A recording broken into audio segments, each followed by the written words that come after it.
Bien, estamos de vuelta. Gracias por mantenerse con nosotros en este día lunes 21 del mes de abril, año 2025. La prensa de ayer y la prensa de hoy hace referencia a una disposición del Ministerio Público que habría dispuesto la congelación de los bienes del empresario Antonio Espaillat, que es el propietario de la discoteca Jet Set.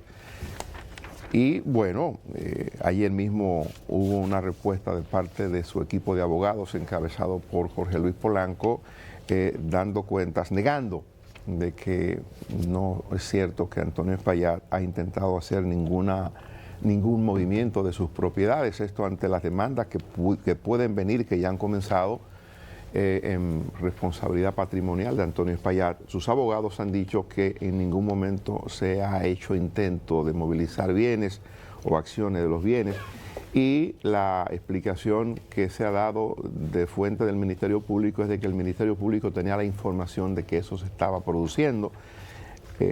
Bueno, uno no... Hoy veremos qué pasa a principio de la semana. Hay una investigación abierta anunciada por la Procuraduría General de la República. Rosalba Ramos, que es la titular de la Fiscalía del Distrito, y el director de persecución de la Procuraduría son los que encabezan la investigación. Antonio Espaillat la semana pasada decía que estaba en disposición, que estaba presto para responder cualquier tipo de pregunta o los requerimientos del Ministerio Público. Ha constituido abogado ya. Y los abogados dicen, y el propio Antonio Espaillat, según he sabido, que hasta el momento no han requerido de nada. Eso me imagino que estará haciendo la parte que le corresponde al Ministerio Público, y que a partir de esta semana pudieran producirse interrogatorios o algún tipo de requerimiento por parte de los miembros del Ministerio Público que están encargados de la investigación. Bueno, esta situación para mí, más allá de los trámites judiciales que son normales, ¿verdad? Yo corregí aquí, incluso el martes pasado, se lo decía a Dani, que le daba la razón a ustedes cuando planteaban que el involucramiento del Ministerio Público en este momento, en este punto procesal, era importante, porque una serie de diligencias había que hacerlas, diligencias procesales naturales como forma de previsión. Una de ellas, perfectamente bien, es una oposición a la movilización de activos. Eso es algo natural, porque eventualmente aquí habrá que sentarse o judicialmente o en mesa de negociación a establecer indemnizaciones, porque alguien tiene que responder por esas muertes. Y no solamente el sector privado, yo creo que también el Estado, por un tema de omisión en su función, tendrá también necesariamente que responder por lo que pasó allí. Pero también los dueños y administradores de esos tienen que responder. Entonces, esa es una diligencia procesal natural. Ahora bien, ¿cuál era mi observación la pasada semana, mi crítica la pasada semana cuando se anunció que el Ministerio Público iniciaba o tomaba el caso con investigación? Lo que comenzamos a ver, una práctica que tiene el Ministerio Público de privilegiar los aspectos mediáticos de cualquier caso sobre la solidez probatoria. ¿Cómo se entera el país de esas supuestas diligencias procesales que buscan inmovilizar activos de Antonio Espaillat o de sus empresas? Porque algunos medios de comunicación, esos mismos que son favoritos de la Procuraduría en todos los casos, fuentes les dan la información. Esas fuentes, que ¿verdad?, son privilegiadas, le dicen a esos periodistas, a esos medios, que esas diligencias se hicieron, que un juez las aprobó y que eso sucedió. Pero anoche, los abogados de la parte afectada dijeron: no sabemos nada. Nos estamos enterando por los medios de comunicación. ¿Qué es lo lógico? Que ese tipo de información o no se maneje, ¿verdad? Porque está en una fase secreta, por decirlo de alguna forma. Tú no tienes que hacer eso público, tú lo puedes dejar así. O que se le notifiquen a las partes primero que a la prensa que tú privilegias. Entonces ya lo que usted nota, y yo no digo con esto que no haya eventualmente una fortaleza probatoria en un posible expediente. Digo, el patrón que comienzo a ver es el mismo que termina con pruebas débiles, pero mucho ruido mediático. Entonces ahorita van a buscar a Antonio Espaillat sin ninguna necesidad, preso de un allanamiento, y a llevárselo amarrado con un casco y chaleco antibala, sin ninguna necesidad, porque no va para ningún lado. Entonces, pero hay que llenar las páginas de los medios, hay que llenar la sed de las redes sociales, y entonces se crea un caso mediático que eventualmente pare nada o pare algo muy pequeño para las expectativas que se crean.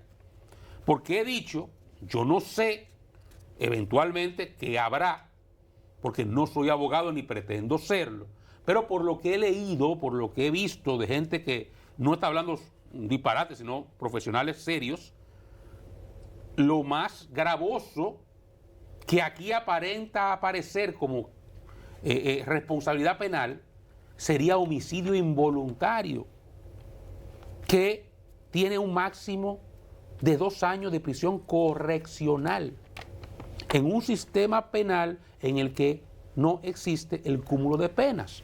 No son 2 años o 6 meses por 232, sino 2 años máximo por los 232. Entonces, el camino penal aquí debe ser un mecanismo de presión para que una solución civil sea medianamente compensatoria. Porque eso es al final lo único que le va a quedar a las víctimas. Sí.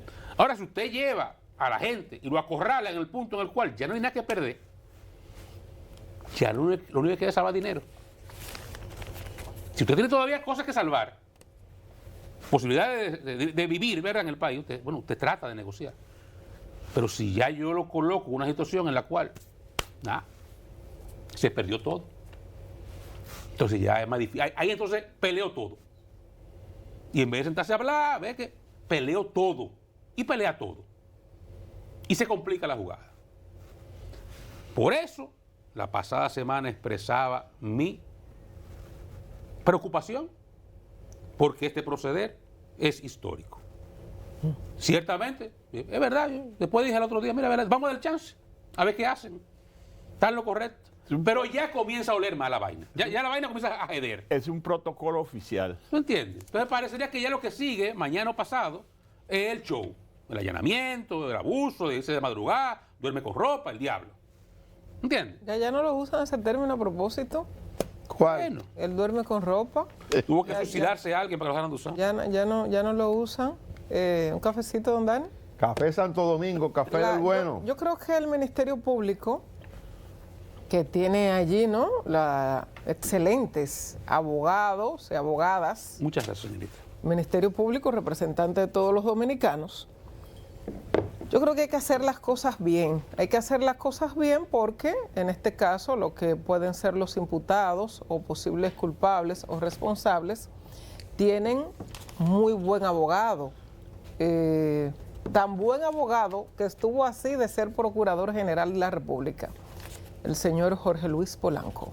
Dentro de los que se mencionaban, si se mencionaban 3 personas para ser procurador, a propósito de la salida de doña Miriam, se mencionaba a Jenny Berenice Reynoso, ¿verdad?, de hecho, y al señor Jorge Luis Polanco, que estaba en la Comisión de Recuperación de Bienes del Estado, designado por decreto por el presidente Luis Abinader. Entonces, Jorge Luis Polanco es un excelente abogado, de los mejores que tiene el país, porque para estar en la lista de posibles procuradores, lo primero que usted debe ser es un buen abogado. Eso es lo primero que debe ser. Entonces, al Ministerio Público, que observe bien, más que el tema de la profundidad de las leyes y los procedimientos, las formas, que también son importantes, y los abogados que defienden a sus clientes están para esos fallos que pueden darse o errores procesales para utilizarlo en favor de sus clientes. El pueblo dominicano está observando, está tranquilo, está en su duelo, está en la tragedia, apoyando. Creo que, dada la magnitud del propio hecho, posiblemente como nunca habíamos visto al pueblo, que es un ser humano solidario, pero esta situación nos tiene a todo. ¿Perdió usted directamente o no a alguien? Nos ha impactado a todos los dominicanos.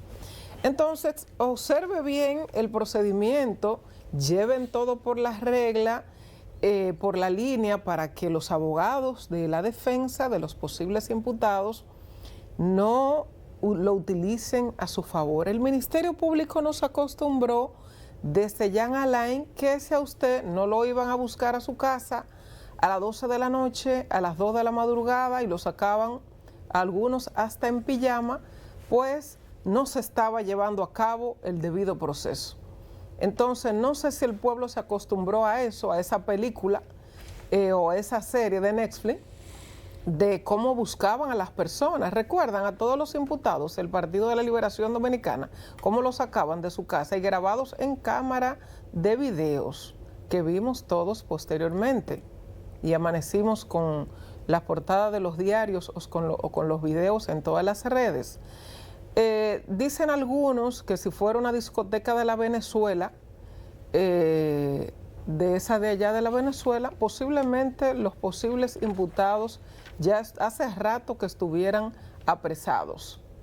Porque nos acostumbraron a eso, de que si a usted no iban a buscarlo apresado de una vez, no se estaba haciendo absolutamente nada. No, pero se supone hay que hacer una investigación con rigor, con profundidad, para determinar. O sea, el primer procedimiento se supone que no es ir y apresar a la persona. Se supone que esa no es la primera acción del Ministerio Público. Pero en otros casos, eso es lo primero que hace la autoridad, ir y llevarse a la persona. En lo que vamos investigando y se va resolviendo el caso, lo primero es a usted apresarlo con prisión preventiva, que es lo más famoso, aunque no es la única medida de coerción, de hecho es la más, es la mayor. Hay otras tantas, otras 8 medidas, establece el código, o 9, para los posibles imputados. Pero es a lo que nos acostumbró el Ministerio Público. Entonces, por eso yo creo que el pueblo está tranquilo, el pueblo está esperando una recomendación para las instituciones que trabajan con tema de pensiones, de seguro, al IDOPRIL, a la DIDA, al SENASA, a todas las instituciones que tienen que ver con esto, orienten a las personas, a los familiares de los fallecidos, de qué corresponde en cada caso, porque todos los casos no son iguales, pero orienten a la población, a los sobrevivientes de esas víctimas, para que sepan qué hacer, cuál es el procedimiento a seguir en dado caso, o sea, la pensión que le corresponde al sobreviviente, al trabajador de la discoteca, del centro. Orienten a la población sobre qué deben hacer. He visto al defensor del pueblo llevar cierta orientación respecto a los derechos, pero creo que estas instituciones también deben orientar a los sobrevivientes de esas víctimas. También hay abogados que están utilizando las redes para orientar a los familiares de los muertos, diciéndole lo que le corresponde de la prestación, lo que le responde del seguro, lo que corresponde de tal cosa, porque realmente el Ministerio Público no va a orientar a nadie. Ellos van a hacer su trabajo. Sí, no, esa es otra fase. Yo me refiero a la DIDA, al IDOPRIL, a las superintendencias, a la superintendencia de banco, a la superintendencia de pensiones, o sea, para lo que le corresponde, porque cada caso puede ser particular y diferente, pero hay que orientar a los sobrevivientes de esas víctimas sobre qué hacer, o sea, qué corresponde hacer respecto al tema de pensiones y ese aspecto de seguros. La Procuraduría General de la República tiene una oficina de atención a las víctimas que pudiera dar asesoría. Ah, bueno. Pero esta semana es clave ya. Hay abogados aprovechándose también, no solamente de las redes dando información, los abogados poniéndola. Exacto. Entonces, cuando usted, las víctimas tienen que saber que cuando usted le firma a un abogado una representación a base de cuota litis, ya, ese caso no es suyo, ese caso del abogado. Eso es del abogado. 30%. Pero bueno, esta semana es clave para una cantidad de gente, familias, que esperaban el novenario de sus parientes para entablar demanda civil. Eso lo veremos a partir de esta semana. Y la tarea del Ministerio Público se va a ver a partir de esta semana. Ellos van a hacer citaciones, ya tengo información de eso. Y veremos el curso que esto toma. Es evidente que es un caso muy complicado, sumamente complicado, pero es recomendable que el Ministerio Público trate esto con la mayor transparencia posible. Es el caso más grande. Es una tragedia como esta, no la recuerda el país, y ha logrado, como decía al principio, lastimar a todo el país. La Semana Santa fue distinta a partir de ese acontecimiento que ocurrió en la madrugada del 8 de abril. Esta semana es fundamental para lo que va a ocurrir, que lo que va a ocurrir no va a ser tan rápido, esto se va a tomar un tiempo. Y controvertir las pericias, los informes que son más de uno, que se van a establecer a partir del desplome del techo para buscar la causa del desplome, para establecer si hubo negligencia o si no la hubo. O sea, todo ese tipo de cosas lo veremos en el desarrollo de la investigación. Antes de irnos a la pausa, un dato interesante para los cerveceros.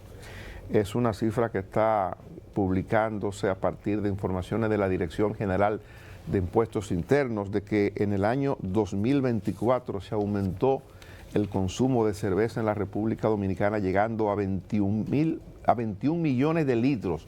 Wow. La cifra más alta antes registrada fue en el año 2019, cuando se consumió en República Dominicana 19.539.902 litros. Así es que los cerveceros han vuelto, ¿verdad? El calor, dice Mariela, que es el calor. Bueno, pues mire, nos tenemos que ir a publicidad. Ya tenemos con nosotros al doctor Guido Gómez Mazara, dirigente del Partido Revolucionario Moderno, presidente del Instituto Dominicano de las Telecomunicaciones. Regresamos en breve.